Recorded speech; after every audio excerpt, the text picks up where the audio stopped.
Live from New Delhi, you're watching DD India News Hour, India's voice to the world. I'm Tanvi Taneja. Coming up in the next hour. Prime Minister Narendra Modi completes 11 years in office today, inaugurates locomotive manufacturing plant in Gujarat's Dahod under the initiative Make in India, Make for the World. India's strong resolve to fight terror echoes abroad. Several all-party delegations engaged with key figures in Guyana, France, Slovenia, Kuwait and South Korea, highlighting India's zero tolerance against terrorism. US President Donald Trump issues a rare rebuke to Vladimir Putin, says not happy with the Russian president for attacking Ukraine. Zelensky urges Trump not to be silent after multiple casualties in strikes. US President Trump delays 50% tariffs on EU imports until July 9th after talks with Ursula von der Leyen. Adds, US wants to manufacture tanks and technology products, not Snickers and T-shirts. And in sports, world champion Gukesh to take on Magnus Carlsen in the opening round of Norway chess, beginning today at Stavia.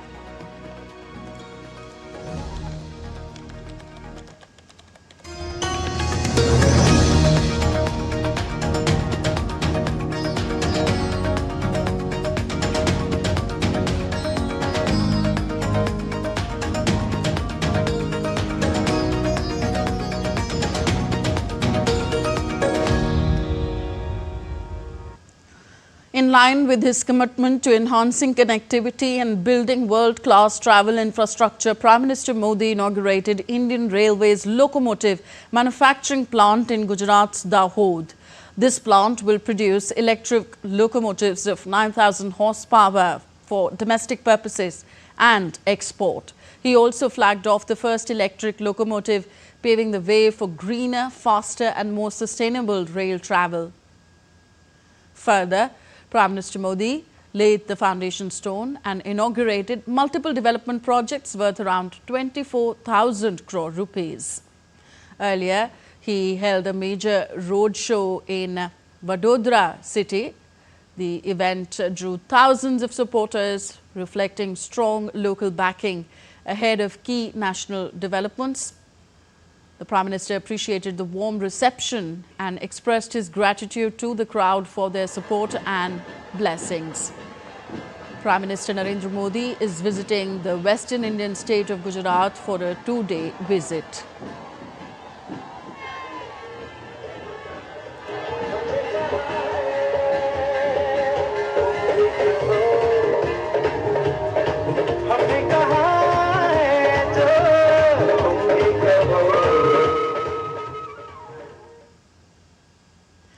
The family members of Indian Army officer Colonel Sophia Qureshi joined Prime Minister Narendra Modi's roadshow in Vadodara. Speaking after attending Prime Minister's roadshow, Colonel Qureshi's brother said it was a great moment to see Prime Minister Narendra Modi come there.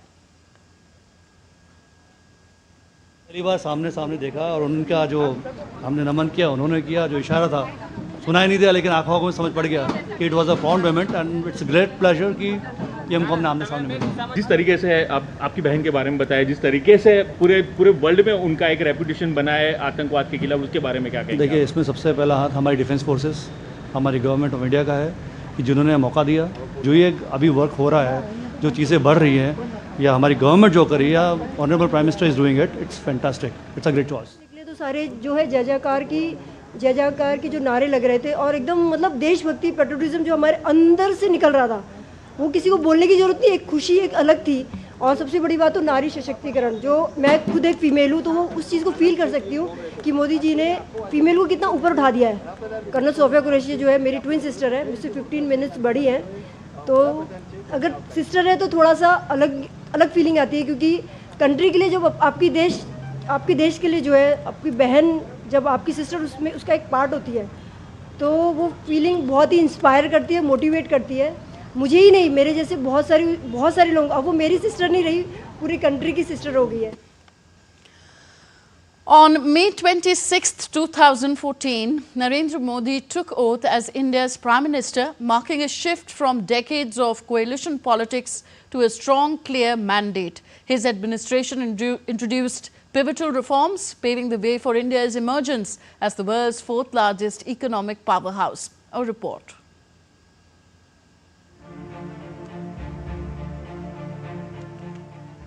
May 26 is a decisive date in Indian politics, symbolizing transformation and progress. 11 years ago, in 2014, a new government was formed under the leadership of Prime Minister Narendra Modi.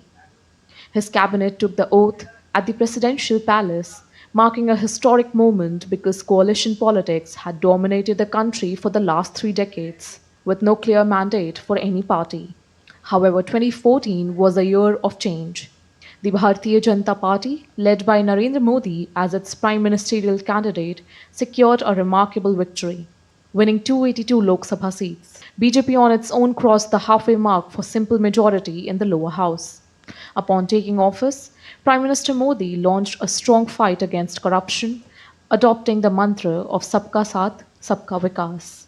The government undertook several initiatives, including improving financial inclusion of the weaker section by opening Jan Dhan accounts for millions, access to clean cooking fuel through the Ujjwala scheme, improving power connectivity via the Ujala program. Major reforms like infrastructure development, tax reform, and the removal of outdated laws went a long way to improve ease of living. Direct benefit transfer ensured the money reached the beneficiary directly without any intermediary role, effectively decimating any scope for corruption. The new regime and push for reforms has also meant that youth have got all the support they need for their startup ideas. Consequently, India's startup ecosystem is one of the best performing in the world. Over the past decade, India has witnessed remarkable changes, with all sections of the society actively participating in economic and social empowerment. The vision of a developed India has become a collective resolve, and emerging as the world's fourth largest economic power is a testament that the reforms and other initiatives are propelling the nation in the right direction. Bureau Report, DD India.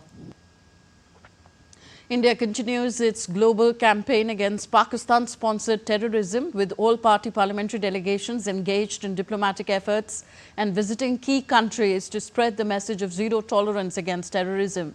The delegation, led by JDU MP Sanjay Kumar Jha, along with other leaders, interacted with Indian community in Seoul, the capital of South Korea, and held several key meetings. All have come together. Only one resolve जो अभी हमारे देश में आप सब ने देखा होगा खबर में कि कश्मीर के पहलगांव में जो 26 लोगों की हत्या कर दी गई, वो छुट्टी पे परिवार के साथ गए हुए थे, सेग्रीगेट करके रिलीजन के नाम पर क्लोज रेंज से उनके फैमिली के सामने, उनके बच्चे थे, उनकी वाइफ थी, उनके सामने उनको गोली मार दी। और इस तरह का टेररिस्ट एक्टिविटी पाकिस्तान के द्वारा प्रमोट किया जा रहा है, और प्रधानमंत्री ने भी और देश ने भी ये माना कि we had enough. Another group led by BJP MP Baijant Panda, including MPs from the BJP, AIMIM and other political parties, along with former diplomats like Harshvardhan Shringla, are visiting Kuwait, their second destination, to showcase India's unwavering stand against cross-border terrorism. The all-party delegation led by Congress MP Shashi Tharoor called upon the Vice President of Guyana, Bharat Jagdev.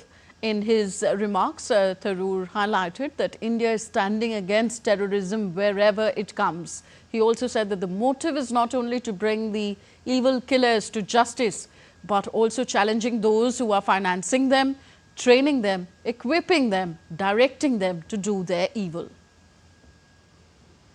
Tremendous amount of understanding for our position on the current events with our neighbor. But equally, we had a much broader ranging conversation about Guyana's development and the scope for India to be part of this narrative. There's a tremendous expansion taking place. Guyana, as you know, has discovered a lot of oil and gas, and with that, there's tremendous infrastructural changes happening, everything from highway construction to reforming the banking sector, telecoms, all sorts of areas. And there was a very clear signal that India would be welcome, and Indians would be welcome to participate in this process. On meeting Prime Minister of Guyana, BJP MP Tejasvi Surya said that the top officials of both these countries have spoken in favour of India and have fully supported Operation Sindoor. The objective of the mission, of course, is to communicate to the world and amplify India's message of zero tolerance against Pakistani terrorism. For almost 7 decades, India has suffered Pakistan-sponsored terrorism. While India aims to strengthen itself, lift millions out of poverty, and contribute positively to the growth and well-being of the world, it is constantly distracted and needled by Pakistan's terrorism. Good relationships between Guyana and India. 40% of the people in Guyana are from India. We have a relationship that is over 150 years old, right, between India and Guyana. And we're honored to have the delegation of members of parliament gracing us with this visit. Very important visit to us because it will serve to concretize the relationship between Guyana and India. And this is a very good time for our friends to India to visit.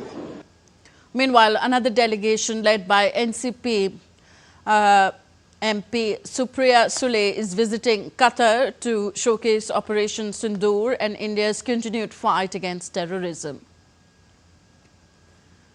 India's all-party parliamentary delegation led by senior BJP leader and Member of Parliament Ravi Shankar Prasad is in Paris on the first leg of a key European visit to deliver a strong message against terrorism. The delegation was welcomed by India's ambassador to France, Sanjeev Singla. Leaders from various political parties are part of this delegation as well, showcasing India's united stand on the issue of terrorism. They will spend the 2 days in Paris, where they are scheduled to meet members of the French Senate, the Indo-French Parliamentary Friendship Group, and also interact with the Indian community in France. The main aim of this visit is to send a strong message to the global community that India will not tolerate terrorism and is united in its efforts to combat it. The world needs to unite. Terrorism is a global curse. The whole world needs to speak in one voice. I'm in Paris now. The terrorists have struck Paris or not? They have struck Marseille or not? They have hit the London Tube or not? They have hit Belgium or not? 9/11, New York or not? So this is the whole scenario. So we hope to have a wonderful interaction in France and other countries.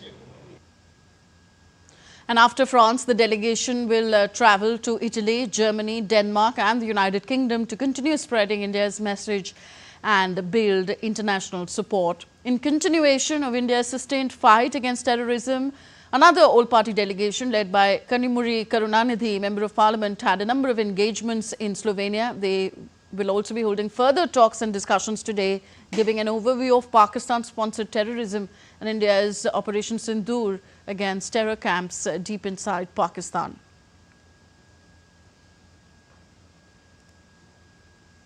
DD India correspondent Dibendu Mondal filed this report earlier on what's on the agenda for the delegation. Well, of course, the all-party delegation led by DMK MP Kanimuri did come here last evening, and of course, it's a packed schedule for the parliamentary delegation that is visiting in Slovenia. The meetings would start with the DMK MP Kanimuri leading her delegation to the different the schedules that are there in the agenda for today. And of course, some of the key important meetings would of course be in the National Assembly, where she will be meeting with the important parliamentarians here in Slovenia. She will also be meeting the security, who looks after the internal and the international security in the Prime Minister's office in Slovenia. She will also be holding meetings with the academia, as well as the individual who is responsible for foreign affairs and the advisor to the foreign ministry here in Slovenia. So, of course, this is taking India's stand against terrorism to the globe, and of course, this crucial meeting of the delegation with the important personalities here in Slovenia will bring out this message of India loud and clear, that India stands united against terrorism and against the Pakistan-sponsored terrorism. We also asked Dibyendu Mondal about the significance of these visits by 7 all-party delegations to various countries to convey India's strong stand against terrorism. This is an absolutely significant visit. Such delegations are, or in fact have been going to different countries. India's, stand against terrorism has been absolutely loud and clear. The message is that India will not tolerate terrorism in any form. And of course, the global stand on terrorism has also been important and significant to note here, that the world also speaks in one voice when it comes to terrorism. All the delegations that are going to the different parts of the world is conveying India's message about, the Pakistan-sponsored terrorism. Pakistan for long has been, bleeding India through this proxy war that it has been raising over the last many decades. So therefore, this visit is absolutely significant for all the parliamentary delegation that are going across the world. And, we have already been getting, responses from various parts of the world that they have shown solidarity with India when it comes to tackling terrorism. And of course, terrorism is not just restricted to India, it's a global problem, and the world needs to fight terrorism together. And this is a message loud and clear.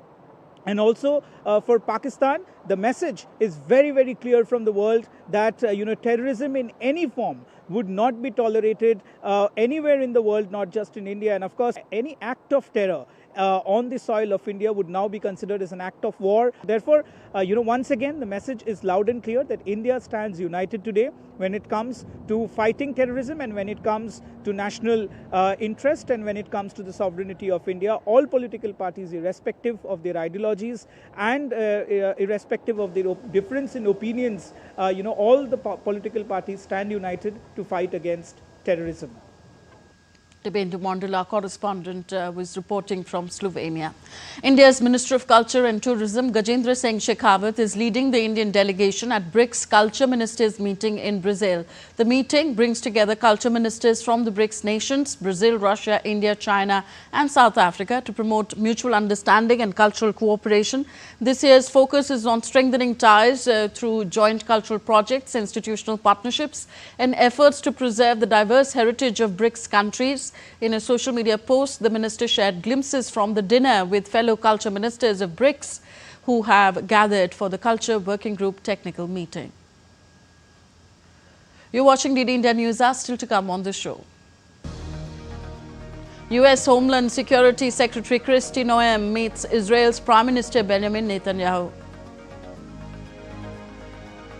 France and Vietnam sign Airbus satellite deals as French President Emmanuel Macron visits Hanoi. Venezuela's ruling party keeps control of legislature amid opposition division for the government of President Nicolas Maduro.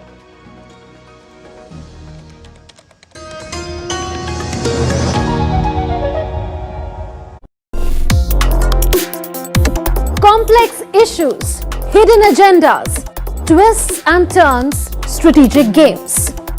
We think all dots are linked. We just need to connect them.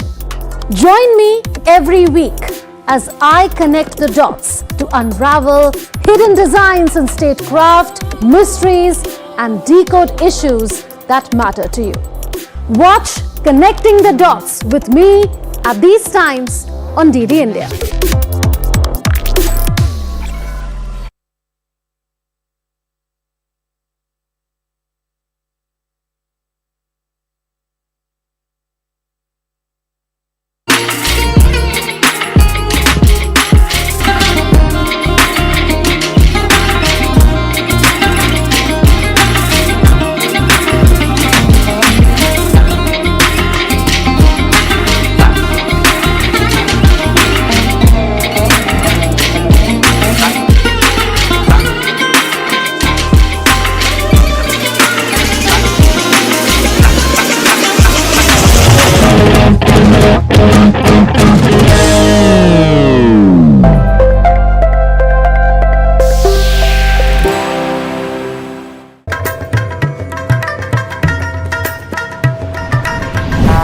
Welcome to Jharkhand, the land of forests.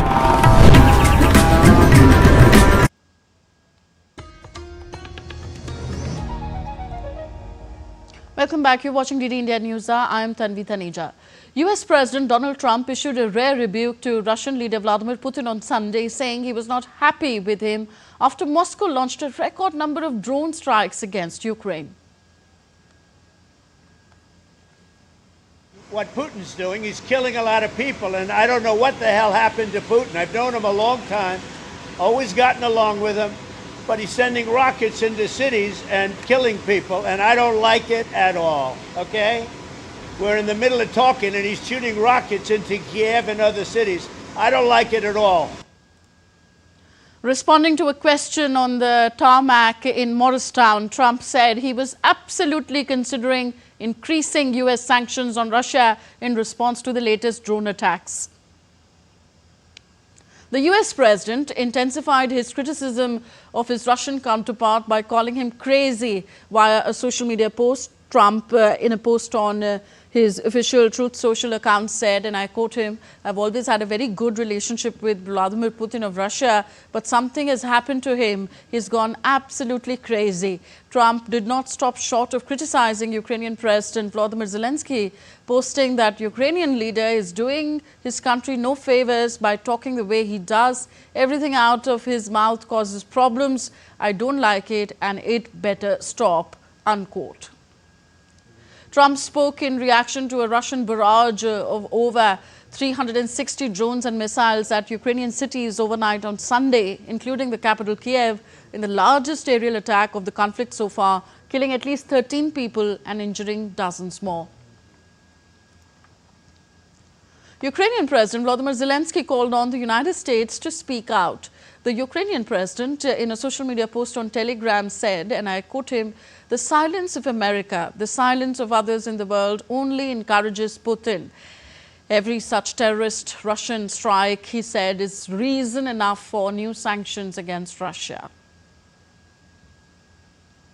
Russia's attacks on Ukraine came as the two countries completed their biggest prisoner swap since February 2022, with 1,000 captured soldiers and civilian prisoners sent back by each side. And on to West Asia now. Israeli Prime Minister Benjamin Netanyahu met with visiting US Homeland Security Secretary Kristi Noem in Jerusalem on Sunday. During the talks, US Homeland Security Secretary expressed unwavering support for Prime Minister Netanyahu and Israel. Israel's Prime Minister's office, in a social media post, informed that the US Homeland Security also expressed great appreciation for the Prime Minister's policy of building a fence along the Egyptian border and for his conduct of the conflict.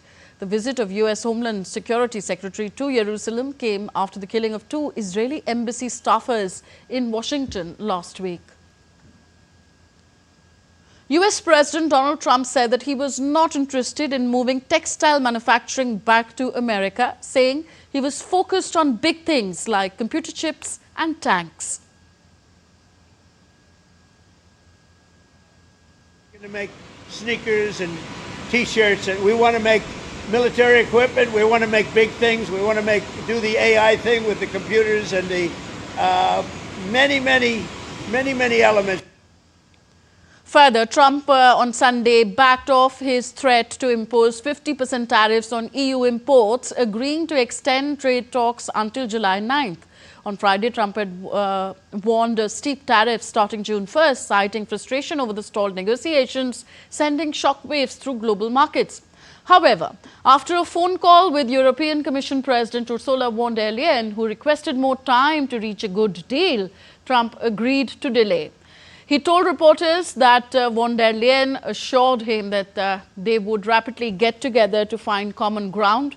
Von der Leyen called the conversation good in a post on X and affirmed EU's readiness to move swiftly.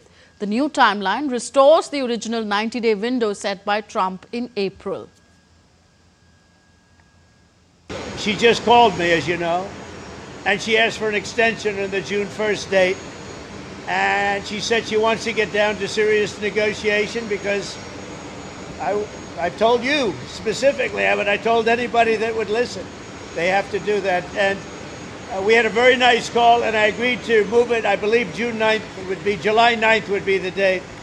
That was the date she requested. Could we move it from June 1st to July 9th?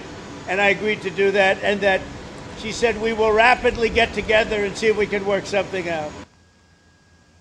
And joining us with more on the story is DW correspondent Chiponda Chimbelu, joining us from Berlin. Chiponda, what's the latest on the tariff deadlines of EU delayed by Trump to July 9th? Thanks for having me.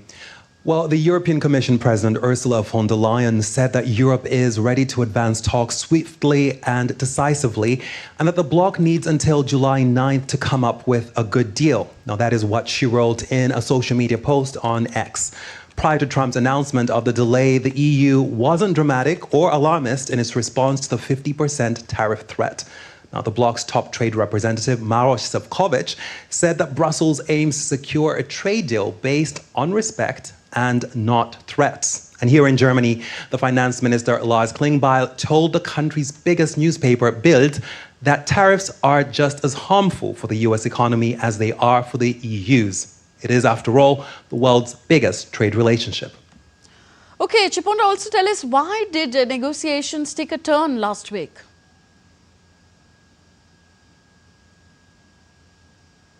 President Trump made the 50% tariff threat last Friday because he wasn't happy with what the bloc offered, and he also felt that the talks were moving too slow. And that was after the EU sent a trade proposal to Washington early last week. Now, while Brussels hasn't disclosed what it offered to the United States, there have been several media reports about that. And they say that the EU trade proposal covered both more trade and economic collaboration in some areas. Now, the bloc was offering to increase collaboration in the energy sector and also infrastructure. And there are also other areas of cooperation that the EU reportedly proposed, such as in telecommunications, pharmaceuticals, and also the steel industry. But it does appear that Washington isn't happy with that offer. So the question is whether the EU will be able to come up with a better deal, or at least one that Washington will be happy with before the July 9th deadline. And of course, if it doesn't, Brussels is also prepared to impose its own tariffs on nearly 100 billion euros worth of US imports to the European Union. So a lot is at stake. Thank you very much, Chiponda Chimbelu, joining us from DW Berlin. Moving on, French President Emmanuel Macron, who is on a visit to Vietnam, signed deals for 20 Airbus planes, cooperation on nuclear energy, railways, Airbus Earth observation satellites and Sanofi vaccines on Monday. Macron is the first French president to visit Vietnam in nearly a decade. The French president reiterated France's support of freedom of navigation and added that the partnership with Vietnam entails a reinforced defense cooperation.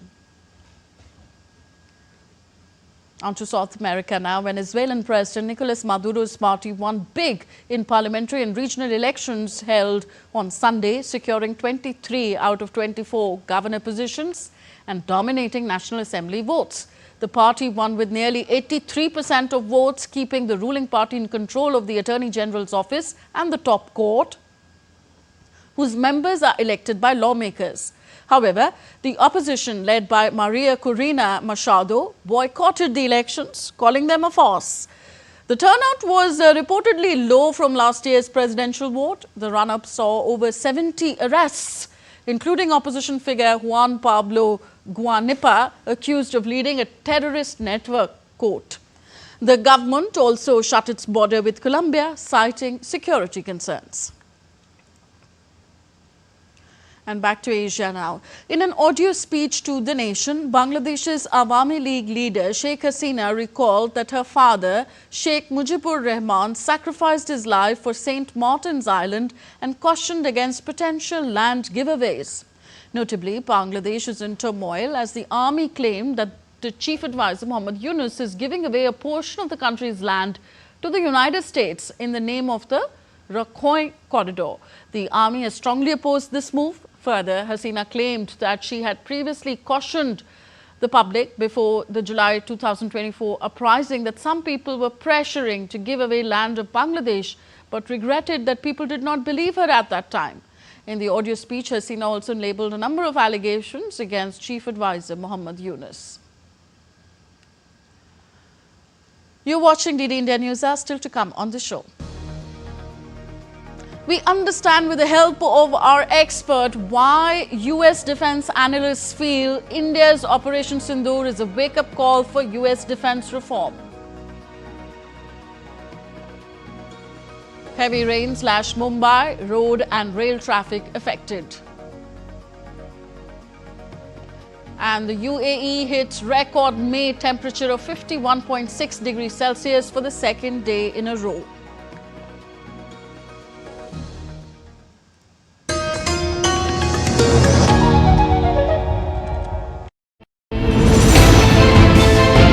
Geopolitics and trade deals. Economic challenges amid development. Hard work and the path to prosperity. It's the economy, always. Between walkers, money is what money does and says. Supply creates its own demand. Between the bulls pulls and bears tears. When supply chains globalization and India rises to the podium. We'll get you centered with the economic brief at 8 p.m. every Thursday on DD India.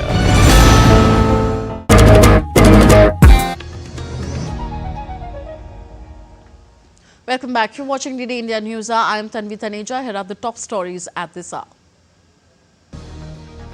Prime Minister Narendra Modi completes 11 years in office today. Inaugurates locomotive manufacturing plant in Gujarat's Dahod under the initiative Make in India, Make for the World. India's strong resolve to fight terror echoes abroad.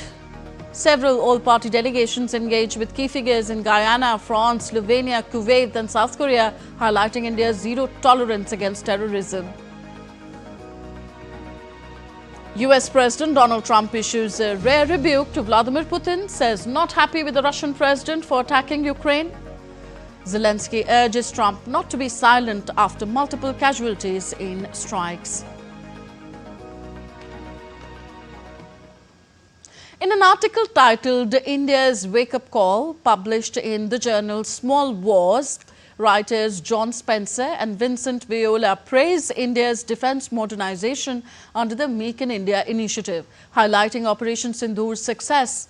The writers urge the United States to emulate India's self-reliance, speed and cost efficiency in defence reforms to keep pace with modern warfare's evolving demands. More in our next report.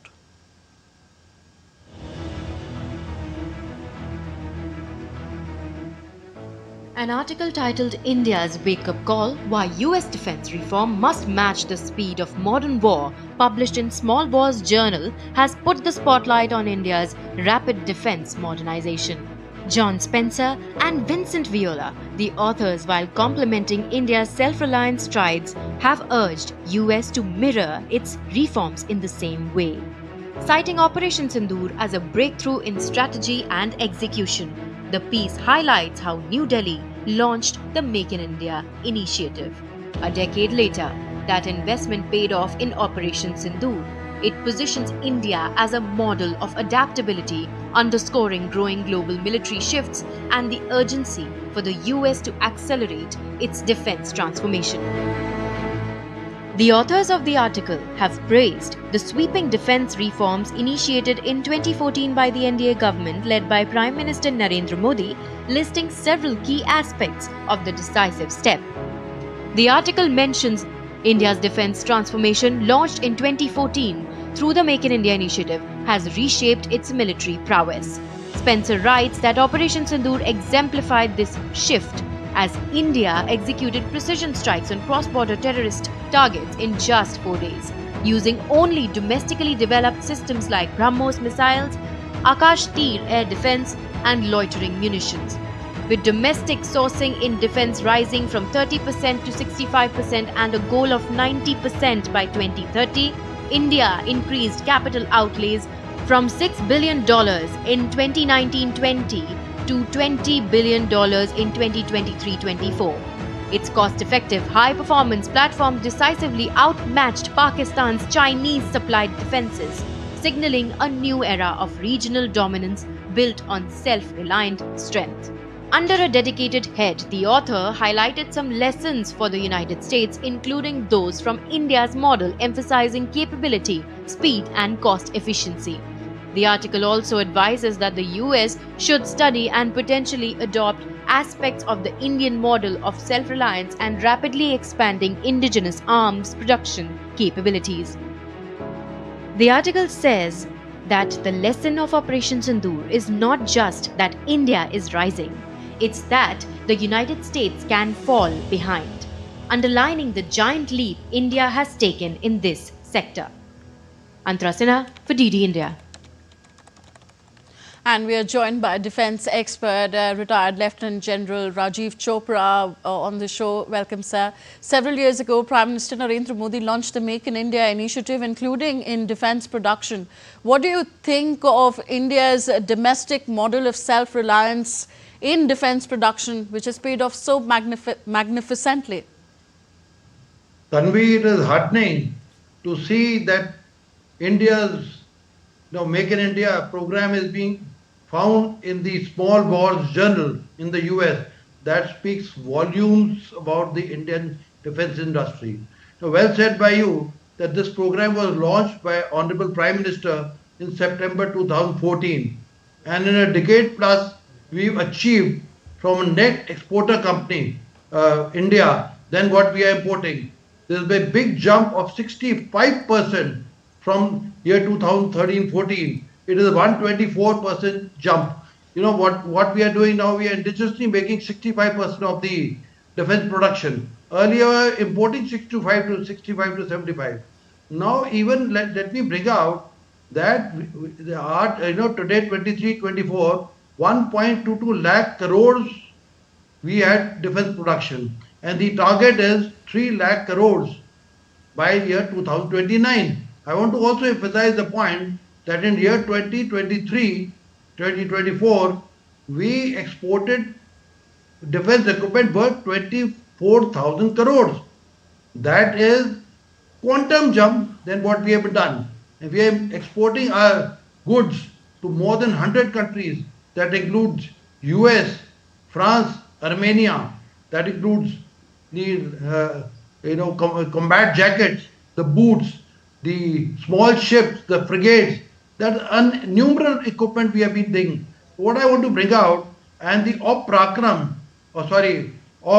Sindoor served as a validation of the equipment. Now this equipment, what has been shown, demonstrated, and the vis-a-vis China, which was tattered by the Indian Army and the Indian Armed Forces. Now the world is studying the Indian model. I want to name a few of the Make in India equipment which perform miraculously good. Is firstly the AD systems that include Akash missile system, that is a short range surface to air missile about 25 kilometer range. It is detected, tracked and neutralized enemy anything aerial, whether it be drones, whether it be aircraft, whether it be missiles in the air. Then most important, the nerve system of the air defense system was the Akash steel, and it did wonders. It is AI enabled system, and it coordinates the entire surveillance, the radar systems and the missile systems. Not only that, it was integrated by the Indian Army with the Indian Air Force. Also to mention about D4 anti-drone systems, which also did wonders, and 500 to 600 Pakistani drones which were made in Turkey and made in China were destroyed. Also, I want to mention about the most sophisticated missile system, the cruise missile system, which is the BrahMos missile. It had devastating effect on the airfields, on the hangars, and on the defense installation in the 11 airfield bases where we struck. And like the defense minister said, you must check up the effect of BrahMos from the enemy, the Pakistanis. Also to mention the Barak 8 medium-range missile systems, which we are jointly making with the Israelis, with 70 kilometers range. It did wonders in the sky. Also want to mention about our drone technology, the loitering ammunition, the Sky Striker, which is basically indigenous and a startup. or I'm a young man, and they did very good thing. It can carry a payload of 5 to 10 kgs and a range up to 100 kilometers. Also, I want to mention about the Haruk, which is a long range loitering ammunition. It did wonders. Let me tell you, there are other systems which are made in India which didn't find mention in the operation is the artillery systems, the ATAGs, the Dhanush system, the LCA is the future, that is the light combat aircraft. Then we are also having the MBT tanks, which is the Arjun tank. We have number of weapon locating radar systems which were performed miraculously. The list is unending. And let me show you, India's arrival on the defense exporter stage has been announced in the world by performing weapons. On the other side, what you saw, the Chinese systems, though they're making a lot of hue and cry, they were devastated. The air defense system, the HU-9 missile systems, whether JF-17 or JF-16 aircraft, plus the PL-15 missiles, they all had very poor results. And even in the Ukraine war, the Russian and Ukrainian war, the Turkish equipment, the drones which are used, and they had devastated good effect there. Here, because our indigenous systems, we destroyed them. Let me tell you, India is becoming from a net importer to exporter. Now the day is not very far. We must congratulate India as a nation for becoming a net exporter of the system. Yeah, so India's overwhelming success in Operation Sindoor demonstrated not just its air power, but also validated a national defense doctrine built around efficient domestic industrial strength. Would you agree? Yeah, I totally agree with you. In fact, our national security strategy is entirely changed now. It is based on the defense systems. And a country which has their own systems, own warfare fighting techniques will never be failed. And let me tell you, in this Operation Sindoor, within 48 hours, the enemy, the adversary, the Pakistanis were brought to their knees, and they, extended a hand that, they want ceasefire. But India, as it is, has had a conditional stoppage of fire and no operations in land, sea and air, because we want them, they should dismantle their infrastructure of the terrorism, and also we need to see their behavior and the character of how they are performing. Otherwise, we need to continue the Op Sindoor. And now it is a wake-up call not only to the world but the adversary also. Again, at the same breath, I would like to bring out that India must not stop here.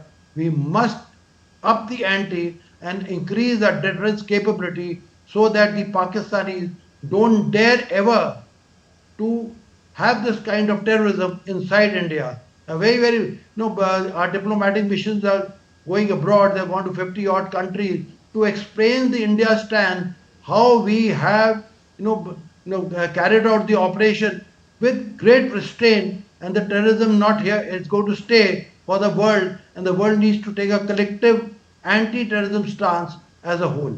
Of course, especially when states use it as a foreign policy tool. Thank you very much, Rajiv Chopra ji, for joining us on DD India News Hour. Jai Hind.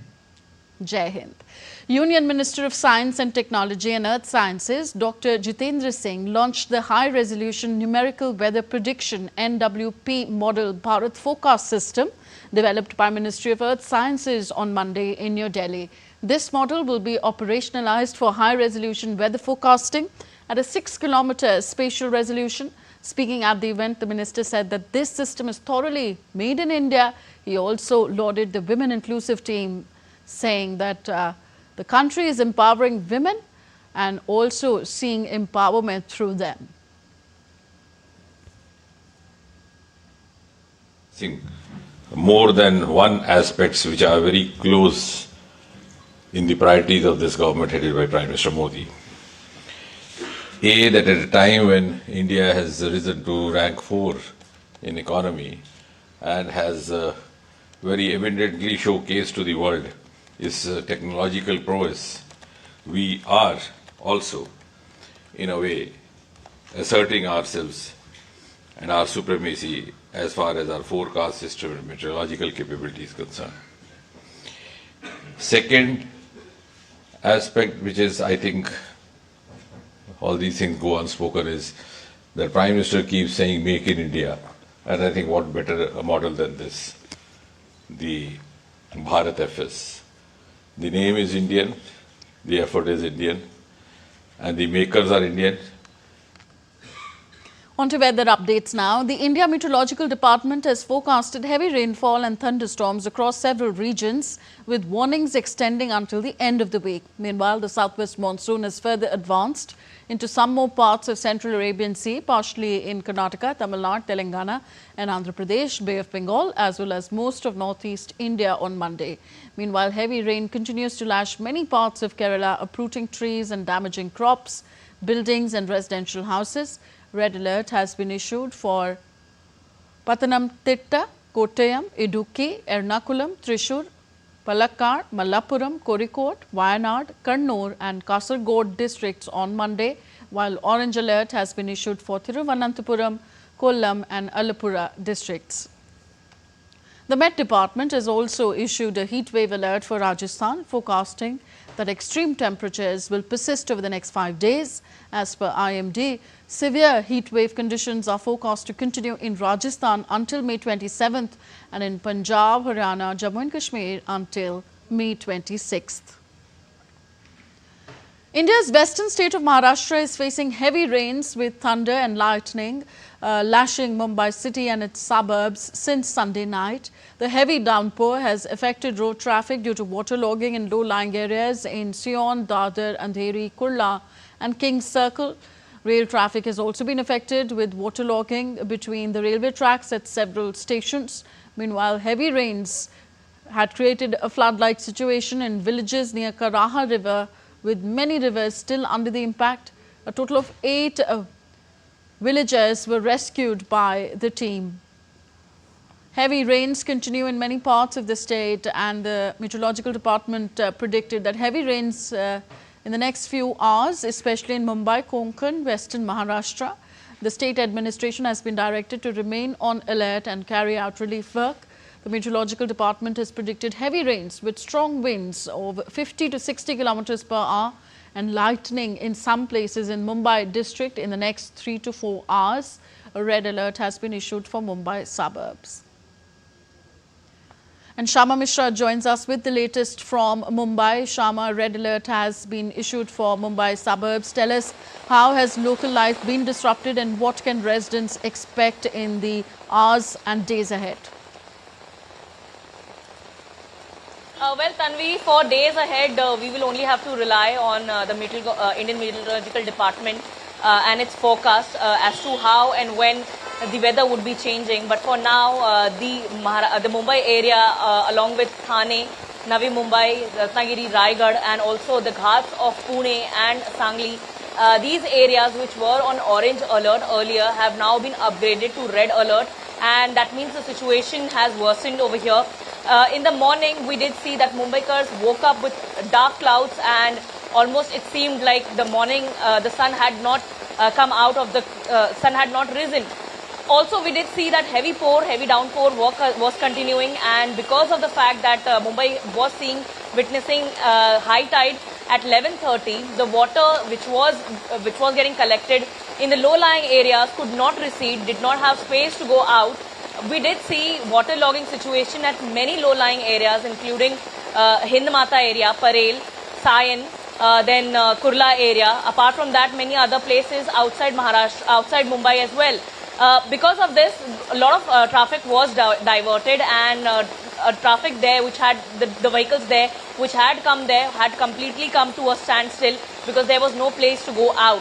Apart from that, we also saw that Central Railway, Harbour Railway was also affected badly because the water in the tracks was collected in Chhatrapati Shivaji Maharaj Terminus and Masjid area in both these stations, because of which the trains could not move ahead, and this resulted in bunching of several local services, several local trains, and people, the commuters had to stay in the trains for say about more than 1 hour.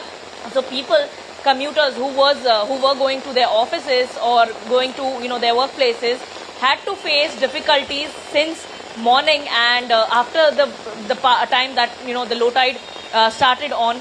and the water got space to get out, to recede, the situation was improving, but then red alert was issued, and we are seeing that heavy downpour in Mumbai has begun, and which is going to result in waterlogging again in many areas. But we are hoping that the administration is on the field, is on the ground, and opening the manholes, letting the water out, so that the roads are not submerged anymore, and people can have at least a normal life, something close to normal life. And that is why we are hoping that this particular red alert will last only for today and not any longer. Okay. Thank you, Shama, for all these updates. Shama Mishra joining us from Mumbai. Now, the United Arab Emirates breached its May temperature record for the second day in a row, hitting 51.6 degrees Celsius. The desert nation, a top global oil exporter, lies in one of the planet's hottest regions and one which is particularly vulnerable to climate change. The UAE, host of COP28 climate talks in 2023, has just emerged from a record-breaking April with an average daily high of 42.6 degrees Celsius. The number of extremely hot days has nearly doubled globally in the past 3 decades. In other updates, Kilauea, Hawaii's most active volcano, erupted on Sunday as lava bubbles came out of the volcano, with lava fountains exceeding 1,000 feet. Kilauea is one of the world's most active volcanoes. Since December last year, it has been intermittently erupting within the summit caldera in Hawaii's Volcanoes National Park.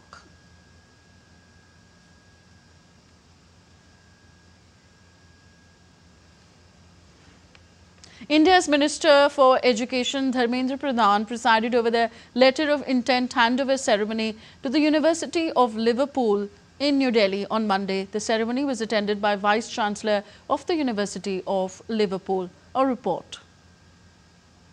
The University of Liverpool, part of UK's Russell Group, has received formal approval from the University Grants Commission to open the first foreign university campus in Bengaluru at an event attended by Union Minister of Education Dharmendra Pradhan today. Union Minister Dharmendra Pradhan and the Vice-Chancellor of Liverpool University exchanged a letter of intent at New Delhi on Monday. Speaking on the occasion, the minister said that India is rapidly moving towards becoming a developed nation, and we will see many more international universities in India. This event is more than a symbolic gesture. It is a reaffirmation of India's emergence as a trusted partner in global higher education. Today's gathering is yet another milestone in India's journey of deepening academic partnership with leading global universities, as aspiration firmly embedded in the transformative vision of the National Education Policy 2020. Tim Jones, the Vice-Chancellor of Liverpool University, shared his views on the growing landscape of a strong educational base in India and hailed the Indian government for its initiative. Students will receive world-class teaching. Initial courses offered will include business management, accounting and finance, computer science, biomedical sciences and games design. And in each instance, students will benefit from our research and employer-informed curriculum. Students will also benefit from our well-established links to employers, access to our successful alumni, and enhanced support for enterprise activity. The university also expanded its footprints by engaging many other Indian firms like Dream11, Wipro, UV Cancer Foundation, and many more. With an aim to establish a truly transformational collaboration, the university becomes the second international university from the United Kingdom to expand its footprints in India. Deepika Mehto's report for DD India. And in some business news now, Nippon Steel shares jumped as much as 7.4% on Monday after US President Donald Trump threw his support behind a new partnership between the Japanese firm and US Steel. On Monday, Nippon Steel shares were up 4.1%, having surged 7.4% in early trade. US Steel shares had soared 21% on Wall Street on Friday. Trump's remarks on Friday were the latest in the long saga surrounding Nippon Steel's $14.9 billion takeover of US Steel, first announced in late 2023. The US firm's management had accepted the offer, but unions opposed it, and Trump's predecessor Joe Biden blocked it on national security grounds in the last days of his presidency. Trump said that US Steel's headquarters would remain in Pittsburgh and that the partnership would create at least 70,000 jobs and add $14 billion to the US economy.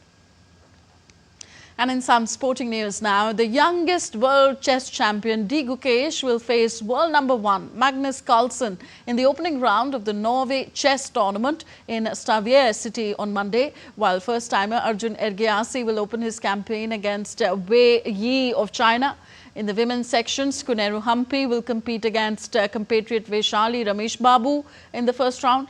Norway chess consists of 6 players in the men's and women's sections and is played in a double round-robin format. It is one of the most prestigious events on the chess calendar. The 12-day tournament concludes on June the 6th. Finally, Hollywood has something to cheer about. After weeks of turmoil due to strikes, tariff uncertainty and other issues, 2 Hollywood releases have brought back viewers to the theatres and money to the studios. Finds renewed momentum after weeks of turmoil, as 2 major releases, Lilo and Stitch and Mission Impossible: The Final Reckoning, have shattered records. The Lilo and Stitch live-action remake raked in $304.2 million globally by Sunday, setting a domestic box office record for the first 3 days of holiday weekend. Meanwhile, Tom Cruise's Mission Impossible: The Final Reckoning amassed $190 million worldwide, making it the highest-grossing film in the franchisee series.